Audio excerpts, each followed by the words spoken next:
So, you're looking for a dog trainer here in Barboursville, West Virginia? Well, you are in the right spot. We're going to walk you through everything you need to know to find the perfect fit for you and your pup. I mean, that's the dream, right?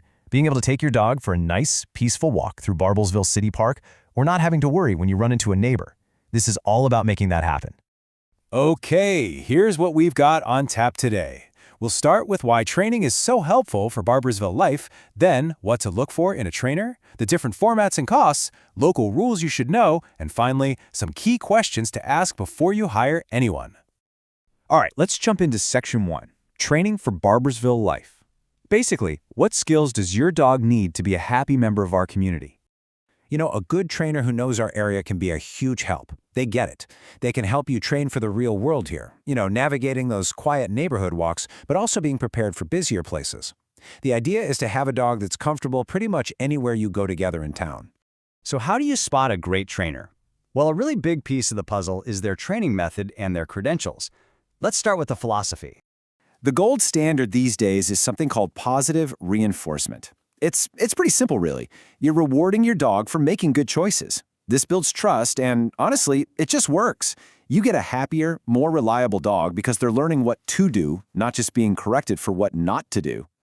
Okay, these letters might look a little like alphabet soup, but they're worth paying attention to. West Virginia doesn't have a state license for dog trainers, so these certifications are how you know someone is serious about their profession. Things like CPDT-KA or KPA-CTP, they basically mean the trainer has passed exams and proven their skills. It shows they've really dedicated themselves to learning the best, most current methods. All right, moving on to the practical side of things. What do training programs look like, and what are they going to cost you? You've got a couple of main options here. Group classes are fantastic because your dog gets to practice their good manners around other dogs, which is a huge plus. But if you've got a really specific issue you want to work on, like say your dog goes crazy every time the doorbell rings, then private one-on-one lessons might be the way to go. And here's a rough idea of what you can expect to pay in the Barboursville and Cabell County area.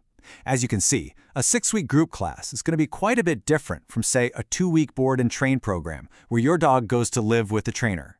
There's really an option for almost every budget and training goal. Okay, Section 4 is all about the local rules and resources. Knowing this stuff is just part of being a great dog owner here in Barboursville. This one's pretty straightforward.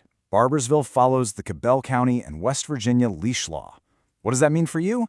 It means your dog needs to be on a leash whenever you're off your own property. It's really that simple, and it's for everyone's safety. Yours, your dog's, and your neighbor's. So, where can you go to practice all these new skills? Well, we've got some great spots.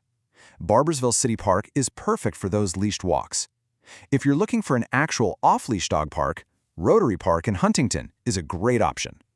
And you can always check in with the Cabell County Animal Shelter for things like vaccine clinics, which is always good to know about. All right, we're at the final step. You found a few potential trainers. Now what do you ask them?